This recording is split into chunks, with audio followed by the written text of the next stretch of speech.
La CFDT, la Fédération CFDT Santé Sociaux a appelé à une journée d'action aujourd'hui parce que tous les établissements sociaux et médico-sociaux du privé ne sont pas, on va dire, impactés par le Ségur de la santé. Et bon, c'est quand même des établissements qui ont participé pleinement pendant la crise Covid. Et donc voilà, la fédération demande à ce que ces établissements bénéficient aussi d'augmentation de salaire, entre autres, puisque nous, là, la fonction publique hospitalière, on va avoir 90 € net par mois depuis le 1er septembre et un rajout de 93 € au 1er mars 2021. Mais c'est que pour les établissements de la fonction publique hospitalière.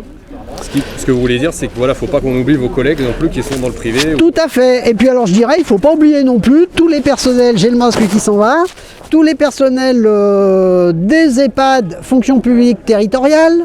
Il y en a beaucoup des EHPAD territoriales. C'est toutes les maisons de retraite qui dépendent des communes. Et eux ne sont pas non plus concernés par le Ségur de la santé. Pour l'instant, ils n'ont rien. Et bon, les EHPAD, on sait que depuis le début de la crise Covid, il y en a un paquet qui ont été impactés quand même. Hein. Voilà, entre les résidents, les personnels. Donc bon, ce serait la moindre des choses que les personnels des EHPAD de la fonction publique territoriale bénéficient. Ça fait une bonne vingtaine d'années qu'ils n'ont pas d'augmentation de salaire. Il y a une fuite énorme des salariés vers le public. Dans d'autres départements, c'est vers la Suisse. Ils ont de plus en plus de mal à avoir des soignants, infirmiers dans les structures parce qu'il y a de grosses différences de salaire et de conditions de travail qui sont plus difficiles. Il y a une fuite du privé vers le public alors, là, ça commence à se ressentir, oui. Parce qu'on avait l'impression que c'était plutôt l'inverse, que les gens partaient dans le privé. Non, parce mais là, avec les mesures de Ségur, ça fait quand même des grosses différences salariales. Moi, je suis aide-soignant, c'est ma 38e année de carrière à l'hôpital de Chambéry. Je suis aide-soignant depuis 89. Alors, je reconnais, les 183 €, je ne vais pas cracher dessus, faut être honnête. Par contre, moi, je suis en fin de carrière, donc j'ai un salaire quand même décent. Là, j'ai une anecdote toute bête. Dans mon immeuble où j'habite, j'ai un de mes voisins, on discutait dimanche matin, et il me dit ma fille, elle est sortie de l'école d'infirmière d'Annecy, elle vient d'être recrutée à la clinique Herbert, elle gagne 1 200 € par mois. Voilà, infirmière, bac plus 3. Depuis de nombreuses années, on a un peu dégraissé aussi dans la fonction publique hospitalière. Donc là, on s'est enfin aperçu qu'effectivement, il manquait de lits et il manquait de personnel. Donc voilà, on croise les doigts parce que alors par contre là pour recruter du personnel dans les hôpitaux maintenant, personnel aide-soignant infirmier, c'est un peu la croix à la bannière. Alors le Ségur justement annonçait 4000 lits supplémentaires. Est-ce que depuis 3 mois par exemple vous à l'hôpital de Chambéry vous avez vu des lits s'ouvrir? Alors concrètement là je vous dirais pas oui, mais effectivement moi je sais qu'au niveau de la direction là ils sont en train de réouvrir des lits de réa supplémentaires. Mais bon là c'est plus lié à la crise Covid que voilà. On a connu depuis 2 ans un mouvement des hospitaliers assez uni quand même, ce qui était assez rare, où il y avait une intersyndicale forte. Ouais. Là on assiste, on va dire, entre le mois d'octobre et le mois de novembre à une dispersion des mouvements syndicaux. La CGT appelant un mouvement pour jeudi 15, tout à fait, après-demain. Pour le 5 novembre. Vous disiez, on croise les doigts, est-ce que ça va suffire finalement d'obtenir dans le rapport de force avec le gouvernement, de croiser les doigts, ou est-ce qu'il faut s'unir? Parce que là les gens ils comprennent pas pourquoi tout d'un coup. Alors ça va être ma réponse personnelle, mais je me dis qu'effectivement les 5 organisations syndicales qui ont signé les accords sur le Ségur de la santé, moi je trouve regrettable, dommage qu'ils ne se soient pas remis ensemble pour faire un appel national en même temps. Là effectivement, nous on appelle, mais bon, nos collègues défauts du coup, ils restent à côté quoi. Donc effectivement, je pense que ça aurait peut-être été plus fort de faire un appel avec 5 organisations que chaque syndicat dans son coin. On peut dire ça, c'est la responsabilité des directions syndicales? Je pense que c'est les secrétaires généraux des fédérations. Voilà, puisque là, nous, c'est la Fédération Santé Sociaux qui appelle aujourd'hui. Je pense que le secrétaire ou la secrétaire de la Fédération Santé FO, voilà. Est-ce que à ce niveau-là, votre point de vue, c'est aussi dans la base, par exemple, des syndiqués CGT qui voudraient que ça continue, l'unité? Moi, je pense que oui, effectivement, il y a beaucoup d'adhérents qui nous disent « Mais pourquoi vous ne travaillez pas ensemble ?»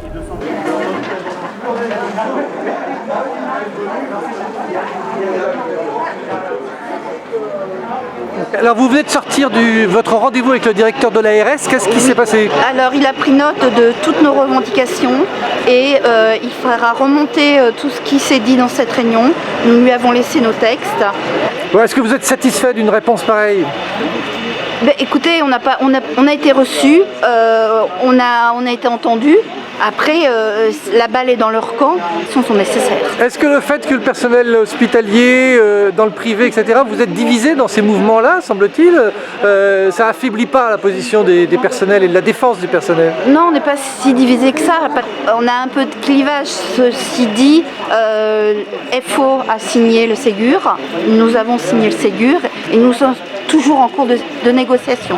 Je reviens d'une réunion à Bierville, à Paris, à côté de Paris, et où nous avons vraiment eu beaucoup d'informations sur le Ségur et les négociations sont en cours et on va inclure que ce soit le privé ou les territoires. Mais le 15, vous ne serez pas dans la rue avec la CGT par exemple? On n'a pas du tout de revendication au niveau du... Le 15, il revendique uniquement pour le public.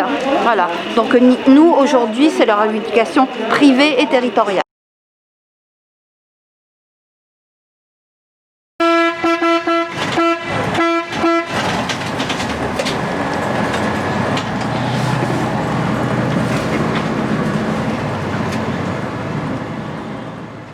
Eh bien voilà, nous sommes un établissement de la fonction publique hospitalière, tout comme le CHS, l'EHPAD de Beauzelle et le SAMSA, avec lequel nous avons une direction commune et nous sommes le seul établissement écarté de la revalorisation salariale de 183 € par mois. Il y a beaucoup de personnes qui ont des petits salaires à la masse, une majorité d'aides-soignants, d'AMP, d'AES, agents des services hospitaliers et tout. Donc 200 €, ça représente quelque chose. Mais ce qui est sous-jacent, c'est comment on va pouvoir continuer à recruter en maison d'accueil spécialisée des professionnels.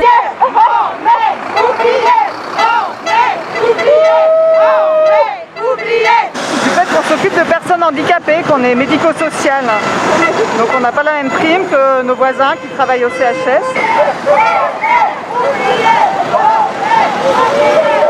Déjà que ça n'est pas très attractif, il faut quand même dire que nous accueillons les personnes adultes les plus handicapées qui soient, tant sur le plan intellectuel, psychique, physique, sensoriel.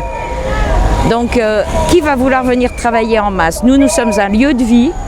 Donc on a la chance de pouvoir personnaliser leur chambre, leur offrir des tas d'activités. Voilà, c'est pas l'hôpital du tout. Donc on a vraiment une autre optique et si personne ne vient travailler, qu'est-ce qui va se passer? Les masses vont mourir et nos résidents handicapés, on en fait quoi? Des invisibles? Handicap explique la revalorisation. À Masse, on a vraiment été très touchés avec des décès, du personnel, beaucoup de personnel malade, vraiment bien. Donc oui, on a vraiment eu des conditions de travail très très difficiles. Et voilà, on ne comprend pas pourquoi est-ce qu'on n'a pas la même valorisation que nos collègues qui s'occupent de personnes âgées. Là, il est en colère, c'est vraiment un sentiment d'une énorme révolte, d'une injustice. Et là, tout le monde s'est mobilisé, qu'on soit syndiqué ou pas. C'est un mouvement commun pour tout le monde. On défend notre établissement, la qualité de l'accompagnement et on veut pouvoir continuer.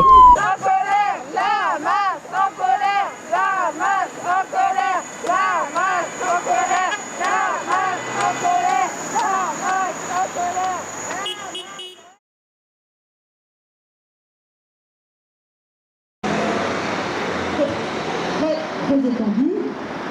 Voilà, donc je vais vous le lire quand même et après on va On est en action pour un meilleur financement des hôpitaux et des organismes sociaux et de l'action sociale parce qu'à l'Assemblée nationale commencent les débats pour le financement des hôpitaux, etc., de la sécurité sociale aujourd'hui. Mais pas que, parce qu'il faut savoir que ça se conjugue avec une difficulté très importante qui s'est accentuée depuis quelques mois au niveau des structures hospitalières, avec une pénurie très importante de personnel. Des départs, des démissions, des disponibilités, mais aussi et beaucoup d'arrêts maladie, des arrêts maladie pour cause d'épuisement, cause X et Y, mais beaucoup d'absence au travail et qui pénalise encore plus évidemment le système hospitalier. Donc on est là pour que en fait on ait des solutions, qu'on nous apporte des solutions, nous on les connaît, on les propose. Pour l'instant on n'est toujours pas entendu.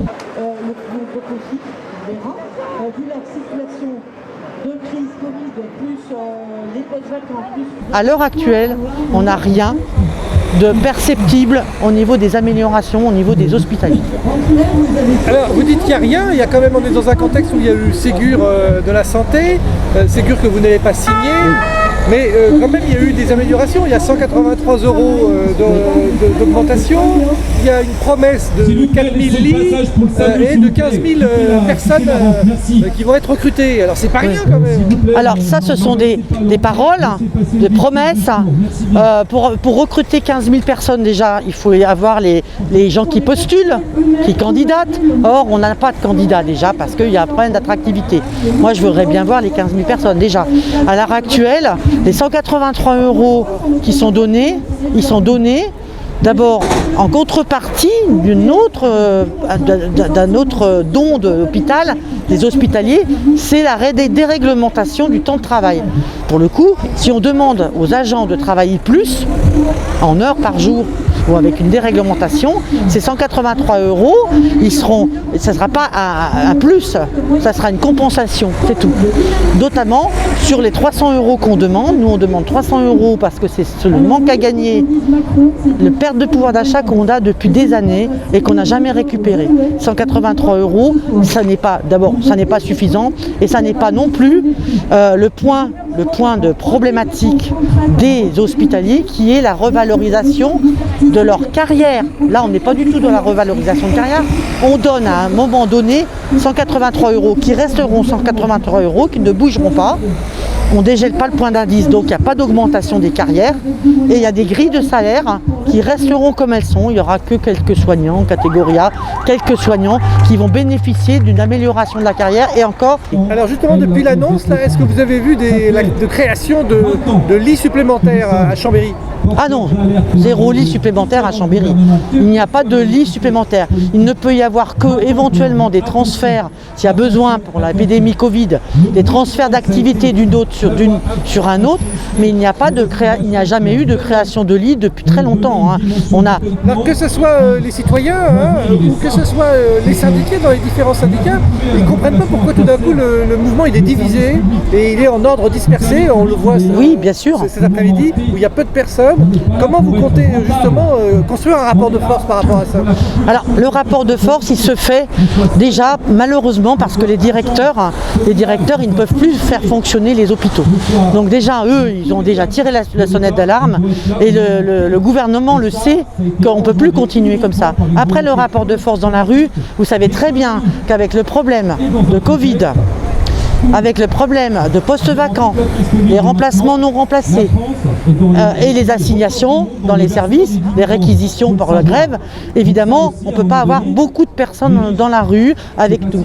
Ça n'empêche qu'on en a. Et moi, je tiens à les remercier, ces gens qui se mobilisent encore et encore et encore. Ils ont encore de l'énergie pour le faire.